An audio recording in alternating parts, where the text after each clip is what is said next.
guys, and welcome to the Hands on Medicine. So today's lecture is about the purines. But first things first, I will do a brief overview about the nucleic acid in general. So what is a nucleic acid? It's a nucleotide. It's a nitrogenous base with a ribose sugar with phosphate or 2 or 3 or whatever you want. So I will give you some examples for you to understand what's the use of those nucleotides in the cell, okay? You have ATP, for example. ATP, everybody knows what's ATP. It's an energy-rich nucleotide that is used in the endergonic reaction inside the cell, okay? It seems like Chinese. It simply means that those reactions are thermodynamically non-favorable, which means that they need some energy to occur, as simple as that. And this energy comes in the form of ATP, as simple as that. So that's the use of ATP, for example. You have CAMP, for example, as well, GMP, CGMP, etc., etc. They can be used as second messenger when there is a stimuli from the outside, like, I don't know, growth factor or an hormone or something like that, okay? But we're not going into details now. You also have the use of those nucleic acids to make RNA, for example. And RNA is used to make proteins in the cell. You know, messenger RNA, transfer RNA, and all this shit. We use that to make proteins. And you need proteins in the cell for it to work. You know, enzymes are proteins. So if you don't have enzymes, your cell don't make energy and it will die by apoptosis or necrosis or whatever. So it's very, very important to make proteins for the cytoskeleton, for a lot of stuff. And DNA, of course, is very important. Everybody knows that we need DNA because that's where our genome is, or where the genes are. And for the gene, you make protein anyway. So if you need RNA, you would need DNA if you're going logically. And in the cell, you have a lot of cells that are called labile cells. And those labile cells, they're always multiplying. For example, there is the enterocytes. This is the epithelium that borders the epithelium of the intestine, for example, is made of enterocytes, and they are always multiplying. I think they are changed every 3 and 5 days. And when they are changed, they need DNA to multiply, no? So that's one use of DNA. So now let's talk about the dietary purines and pyrimidines, or nucleic acid in general. You have to know that there is food that are rich in nucleic acid. For example, the organ food like liver, fish, some vegetables like asparagus, I think, and beans. Some beans are full of nucleic acid. If you eat them, they go through your GI tract, from your mouth, your esophagus, stomach, to intestine, etc. In the intestine, they are absorbed in what's called the enterocytes. Those are the cells that are multiplying that I told you about. The enterocyte cells don't really multiply, but there's like crypts where there's stem cells from there. They will multiply and replace them, okay? But anyway, I'm not going into too much detail now. Inside those enterocytes, the purines, just the base, purine is the base, okay? The purine will be destroyed into uric acid. It will not be taken up by the liver or the tissues, etc. It will be excreted directly in the kidney. So if you take too much of it and the kidney can't handle the increased load of uric acid, you can end up with gout, for example. So it's for you to give you an example. The pyrimidine, on the other hand, they can be salvaged directly and they can be used by the tissues. So it's not the same. They're not handled the same in the GI tract, okay? So now, let me give you some other example. Where are those nucleotides made? They are made in the liver, mainly in the liver. To a lesser extent in the brain or other peripheral tissues, okay? And the source of nucleotides from degradation are the liver again, which seems weird, but you understand why. And the cell turnover. What's the cell turnover? I told you that the enterocytes, for example, multiply and they get destroyed. Because the enterocytes get destroyed, the stem cell come, replace them. So you have this destruction, this cell turnover, and so you have lots of nucleotides that are destroyed, and you have purine and pyrimidine bases that will slide through. And for example, the epidermis on the skin is always multiplying. I told you we call them labile cells. And they are the source of this purine and pyrimidine in the blood, for example. And these purines, for example, are taken through a salvage pathway.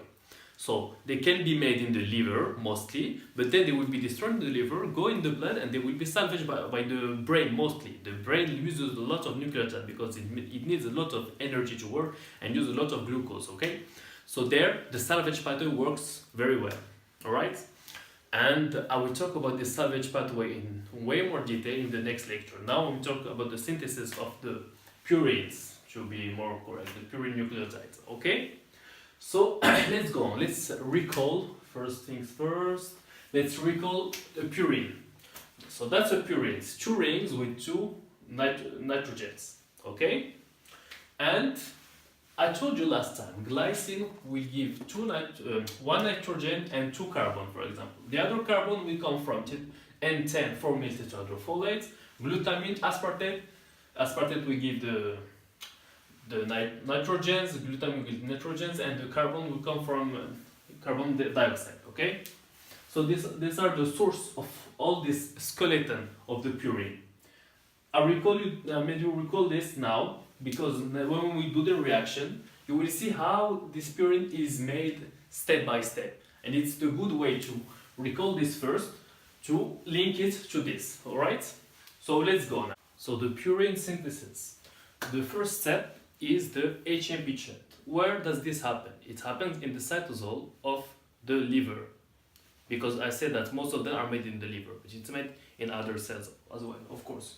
So in the liver, the glucose is captured from the circulation, but it has to stay in the cytosol. And for that, we need an enzyme. It's called glucokinase. It will stamp it with a phosphate, and then it will remain there as a glucose 6-phosphate. And this glucose 6-phosphate is the first step of this glucose capturing, and it will be shunted to make a ribose 5-phosphate, okay? When you hear glucose, sugar, ribose, sugar, okay, it makes sense. So you have a ribose 5-phosphate.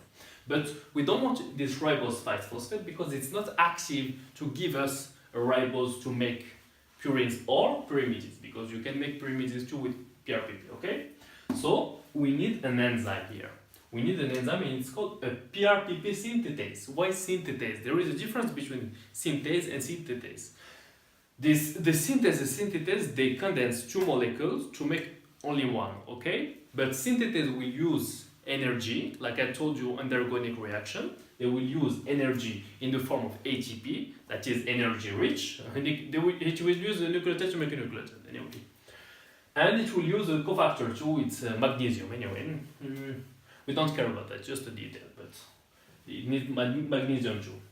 Then it will make from this ribose 5-phosphate. Look, the phosphate is here in the fifth position, in the carbon 5, alright? And it will make PRPP. What is called PRPP?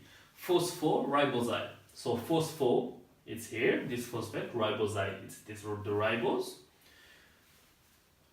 Pyrophosphate because there is two phosphate bonds. So here pyrophosphate, here is pyrophosphate. You know, that made the colors for you to know what I'm talking about exactly. So this enzyme is what we call an alloenzyme. It means that there is some external regulator of this enzyme. It means that if there is too much purine nucleotides, this enzyme will be inhibited. It makes sense, no? If you have too much purine nucleotides, why would you make PRPP? Because it's a committing step to make purines or pyrimides, for instance. So you want to block it there. If there is too much purine nucleotides, it's the way of the cell to tell there is way enough, stop making them. So it's an inhibitor of this enzyme. So PRPP is not made, okay? But phosphate, free phosphate, if there is free phosphate, it means it's not bound to a nucleotide or something like that, or two nucleotides, that's it. And then it's a signal for the cell to make more nucleotides. So it's a stimulatory signal, phosphate alone, alright? So now we get PRPP. And PRPP is an activated pentose that participate in the synthesis and the salvage pathway, in both. Because it gives the ribose. So it will give the ribose base to make the nucleotide for the purine, and in the pyrimidine it will be the same thing. And I wrote here another time because another lecture where I will talk about the pyrimidine synthesis. It's quite different. The difference I will tell you now is in purine synthesis, you start by PRPP, you start by the ribose, and this is the first step of synthesis. In pyrimidine, first you make the base, you will make this, the pyrimidine base. It has only one ring, if you remember. And afterward, you will add the ribose. That's the big difference between both, alright? So now let's go into the synthesis of this purine. So here you have PRPP. What happens to this PRPP? There is another enzyme. It's called glutamine phosphoribosyl pyrophosphate. Well, it's very simple. Aminotransferase. Why it's called like that? Because you take a glutamine and you take the amine group and you transfer it to phosphoribosyl pyrophosphate. So hence the name glutamine phosphoribosyl pyrophosphate aminotransferase. So here you have glutamine plus water that gives up glutamate plus pyrophosphate, because you take up the two phosphates from the ribose, that's here, you take up these two phosphates and you add instead an amine group, NH2, okay? And you get 5-phosphoribosylamine, alright? This enzyme is stimulated by PRPP. Why? It makes sense, no? Because if you have PRPP, you need to make more pure nucleotide because you committed to the step already. So you want to make more nucleotide.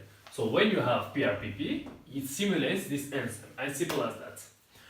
And there is some drugs, but that I will talk about after, as azathioprine and 6-mercaptopurine. I will talk about that in the end, alright? I will not talk about the drug now.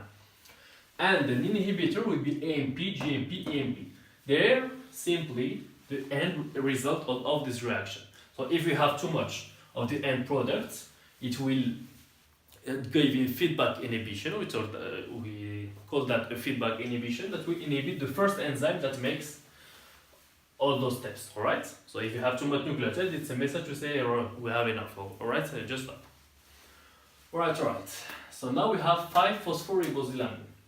So this next step, I just added it, Usually you don't need to know it, it's too much details, but it's just to show you how it's constructed. So the next step is GAR synthetase, and you see the word synthetase. So already you know that you will need ATP or any form of energy, and the GAR is because you add glycine, okay? And this is the glycine I told you about. This glycine that will give a nitrogen and 2 carbon. So here are the 2 carbon and here is the nitrogen. So you can see that we're starting to build up these purine bases here on this ribose, alright? That's why I put this step here, so for you to see it, alright? So you condense this this part of glycine with the ribose. So you use the synthetase, it makes sense, you could have guessed it, and you make this new molecule that is called GAR. We'll call it just GAR, we don't care. GARO, if you want it more. Anyway, so next there are a lot of steps, and those steps are here. You can see them here. We will add 2 N10-4-methyl-tetrahydrofolate for 2 carbon. Here they are. We will add glutamine 2. Here is glutamine. We already used the first one here, so there is just one left. And we will use aspartate. It's there. And carbon dioxide. Alright? So we add all of them, and we end up and we finish making this ring, this purine base. Alright? And this nitrogen space, if you prefer. And this nitrogen space is called inosine monophosphate. Because you have an hypoxanthine, you can see an hypoxanthine because there are 2 rings with 2 nitrogens and just 1 oxygen. If there was 1 oxygen and 1 amine group, what it would be? It would be guanine, alright? And if it was just the amine group without the oxygen, it will be adenine, alright? We did that the last lecture. So it's hypoxanthine with a ribose. We call with the ribose sugar. So we call that inosine monophosphate. Because remember, there's still the phosphate here. So that's why it's not a nucleoside. There is the phosphate. So it's inosine monophosphate, alright? From this IMP, we will make AMP and GMP. How do we make AMP? We will use 2 enzymes. They are called adenylosuccinate synthetase. So you can guess that we will condense two molecules and use energy. Here the molecule is aspartate and the energy molecule is JGB, right? And we will add this nitrogen from aspartate to this epoxanthine base, okay? The ribose sugar is here, don't forget it. So we will replace this oxygen here with a nitrogen, amine group, and we will get adenine, alright? But it's not over, because you get this oxygen group and you also get this little thing here that I draw here, it's bullshit, and it's fumarate. So you need to get rid of this fumarate to have only the nitrogen, alright? So you use a second enzyme that is called adenylosuccinate lyase, and this lyase will take out this fumarate, and this fumarate we can use in the TCA cycle, the Krebs cycle. I will not talk about this now. And then you will get AMP, and this AMP have a feedback inhibition, a negative feedback inhibition on adenylosuccinate synthetase. Like if there is too much AMP, stop making me, alright? It stops. That's the point. Now, how do we make GMP? So for GMP, it will not make sense at first, then it will make sense. So you take this IMP and you use an IMP dehydrogenase. Dehydrogenase, it means that you take two hydrogen, it doesn't work, two hydrogen molecules. You take two hydrogen molecules, and two hydrogen molecule, it equals two hydrogen protons, two protons, plus two electrons. Okay, so you need an electron transporter, and it's NAD. NAD is nicotinamide adenine dinucleotide. Okay, it derives from niacin, that is vitamin B3. All right, and you use it a lot in glycolysis for to make energy for cells. The electron transport molecule with the flavin and etc. That I will not talk about this now, but now I'm just giving you like a little introduction about this molecule because it's very important in biochemistry. Alright, so there is this dehydrogenase, and with this dehydrogenase we will take off two hydrogen from here, so there is some double bonds that will go off, and we add water, and so we add an oxygen, so there will be two oxygens, and we will get xanthosine monophosphate, XMP. Alright, it's not very important to know this XMP, but this step is kind of important, so that's why I put it. And this XMP, it's inosine with two oxygen atoms. Alright, then you use a second enzyme that is called GMP synthetase. So you can guess again, synthetase, you can dance two molecules using energy. The molecule is glutamine, you use ATP, you give the nitrogen to the XMP, and you get GMP.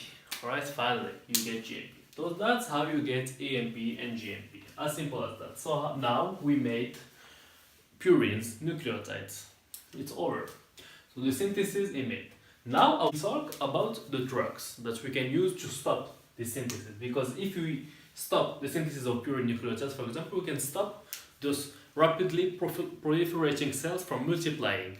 And we can use that in some instances. For example, here, I will start from the bottom because it's the easiest one to explain. There is mycophenolate. It's used in graft rejection. Why it will be an immunosuppressant? Because it's an immunosuppressant. And why will you use it in graft rejection? Because graft rejection is your immune cells that will react against the grafted organ, mostly the kidneys, the more grafted organ in the world. And for your body to not reject it, it rejects it because it has different antigens compared to your self-antigens. And your self-antigens are your HLA gene, okay, that are presented on the cell, and the immune cell, it can check if those HLA genes are yours or somebody else's. So if they are not yours, they will attack the cells. And if they attack, for example, the kidney that you just grafted from your brother or something, it will kill it, you will have ischemic injury and things like that, and it will die, alright? So we need to prevent this. To prevent this, we use mycophenolate. And this mycophenolate will inhibit this step of EMP to XMP, so we will not get GMP.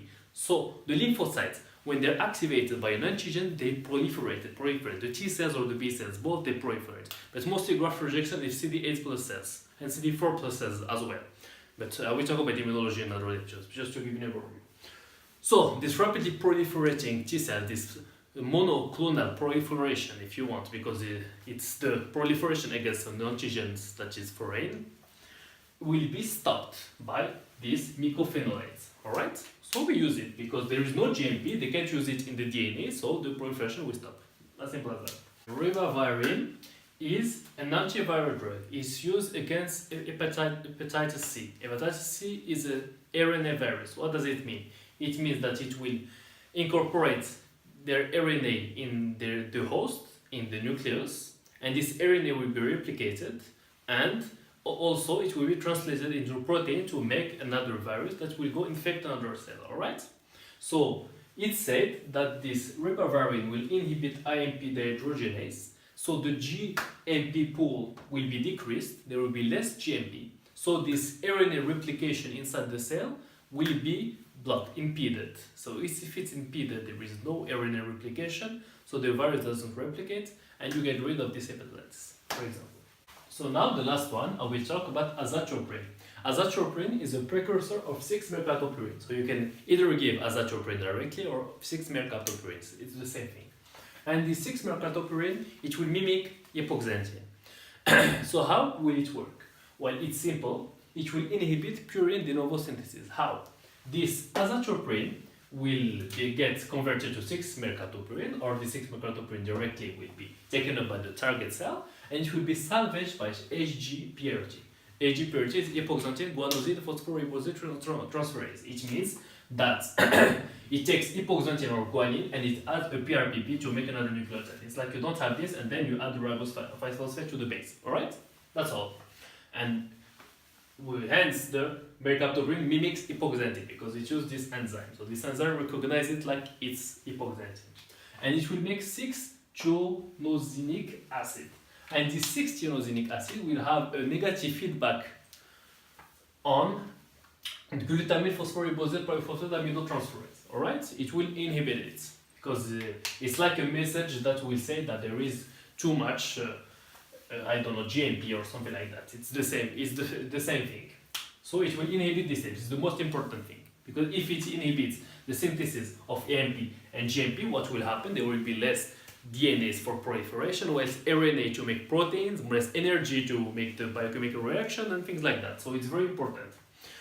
So this is the most important effect of this drug. It has other effects. It will also inhibit the conversion of EMP to XMP or AMP. XMP is this one, xanthosine monophosphate, or I don't know, and AMP. And it can also be converted to thioguanine monophosphate. And this thioguanine monophosphate can incorporate into DNA and RNA directly. And if it incorporates there, well, it's over for the cell because this nucleotide, it's not a real nucleotide, so it's like it makes DNA for nothing. This DNA will be defective, and the RNA will be defective as well. So it's very bad for the cell, and will kill those target cells. Those target cells will be the lymphocytes again, for example, because we used it in ALL and in Crohn's disease. Crohn's disease is an autoimmune cell disease against the natural microbiota of the GI tract.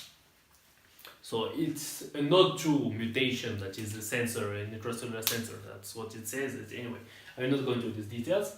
So it doesn't allow the proliferation of cells. If it's autoimmune, it means that the immune cell is attacking our own body. So we want to stop the proliferation of the cells, so we will use this mercaptopurine, right?